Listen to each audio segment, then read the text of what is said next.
Hey, comic book fans, welcome back to Comic Book Corner 2.0. And guys, you're with me, Mike Spider Slayer. Guys, today we are talking about another comic book review. And today's review is going to be Supergirl issue number 24. Now, I never read Supergirl before, and I wanted to pick it up because it had Cyborg Superman in it. There is a story arc going on inside currently. So I'm like, well, let me give it a try, see if I can catch on, understand who some of these characters are, and I said, give a review on it. So that's what I decided to do. So this book is done by Michael Allen Nelson, and our artwork is done by, can't even say the guy's name. Dugines Neves. He does the pencils. Artwork is pretty cool. It's got a few good pages in here. We can see, like, I guess this is like Brainiac's flying ship or whatnot. So I know very little about when it comes to Supergirl and what's going on in the series. But like I said, I gave it a shot. Here's a pretty cool page. This is Supergirl out of her body, so she's kind of like a ghost here and whatnot. So I like seeing that.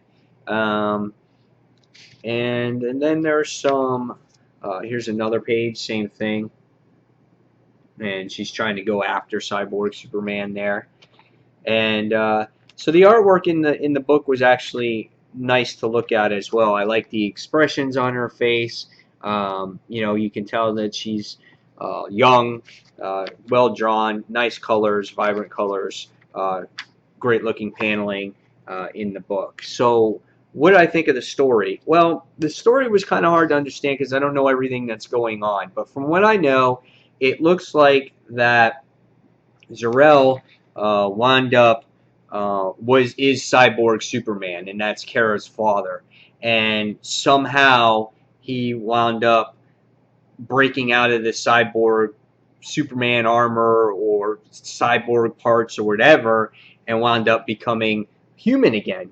And in the process, though, it wound up looking like Kara wound up getting exiled somewhere. So it's like her body disappeared in the process, and she became this ghost or this self-conscious or whatever it is. And she says that she wants revenge on Cyborg Superman. So right away, as soon as Zor-El winds up, figuring out what's going on, he's like, "This is wrong. I can't do this. We got to find some way to reverse the surgery, and we have to not let Kara know. You have to wind up." He's telling his little robot assistant guy or whoever this guy is, and I forgot his name too. The guy that's going to reverse the surgery. This guy right here. He has to tell Brainiac that, don't let Cyborg Superman know anything that's going on so he can have his revenge against Brainiac. So his name is Delacour, the guy that's doing the surgery. So it's a race against time. The actual issue has lots of suspense because Brainiac's men are trying to get aboard this ship or whatever it is and try to break through. And at the same time, Supergirl is actually after Cyborg Superman as well, and she knows where, I guess, the presence is or whatnot. And just as everything that's going on, and just as everything is just about to happen, as Supergirl winds up getting to where Cyborg Superman is or Zor-El is, and as soon as Brainiac's army winds up coming along, the operation is taking place. And this was really cool paneling here.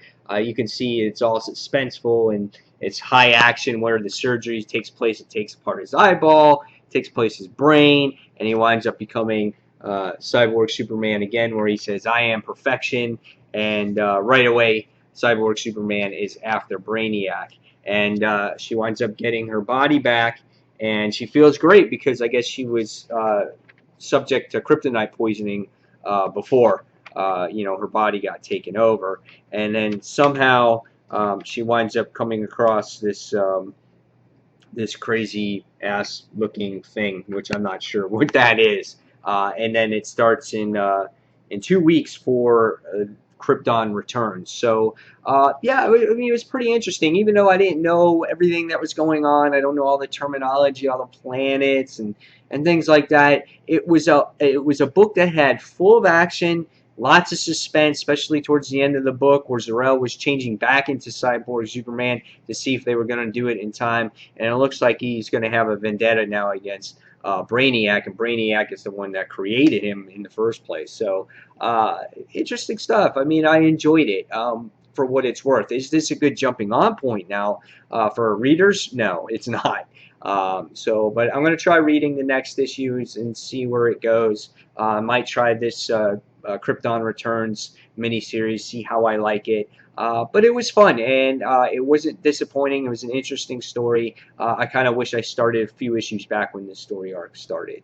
So as an overall rating, for me right now, I'm going to give it a 3.5 out of 5 stars. I think one of the things that was kind of crazy is that Zor-El just comes back, and right away in the very next issue, he's back to Cyborg Superman again. It doesn't even give it a full issue before he's, Cyborg Superman, and I thought that was kind of cheesy. I hate when you rush things like that. Give it a couple issues at least, So we'll see where it goes, but I am gonna keep going on this and maybe some of the other Superman series. So 3.5 out of 5 stars from me. So guys, as always, thank you for watching Comic Book Corner 2.0, and this is Mike Spider Slayer signing off. Thanks for watching, guys. See you real soon. Bye.